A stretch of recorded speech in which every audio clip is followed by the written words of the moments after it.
reading Know Your Rights by Laura Barcella. We are on division of power. The framers set up the government to have three parts: a legislative branch, an executive branch, and a judicial branch. Outlined in the first three articles of the Constitution, these branches were designed to ensure that no one person or group could ever have too much control. Remember, the framers wanted to avoid repeating a King George III situation. With the power divided three ways, each branch is responsible for certain parts of the government. And together, the branches keep each other's actions in check. This is why this concept is called checks and balances. The legislative branch, Constitution, Article 1. The legislative branch is also known as Congress. You've probably heard this word used before. Congress is responsible for creating and passing U.S. laws, and it is made up in two important bodies or wholes: the Senate and the House of Representatives. The jobs of the Senate and the House of Representatives are to write and vote on new laws called bills. To become an official law, a bill must be voted on and approved by the Senate and the House of Representatives and signed by the President. This is an example of how the branches check one another. The legislative branch proposes new laws, but the executive branch, led by the President, gives the final approval. All 50 states are represented in the Senate with 2 senators per state for a total of 100 senators.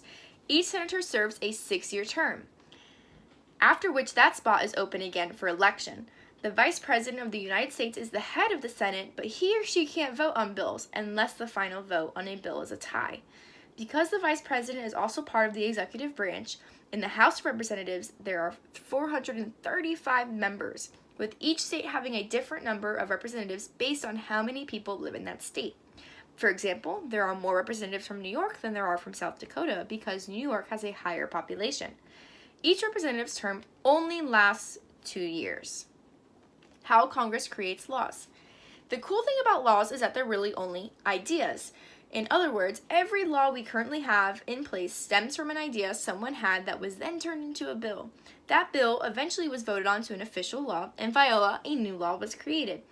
But to make that all happen, there are pretty strict processes in place.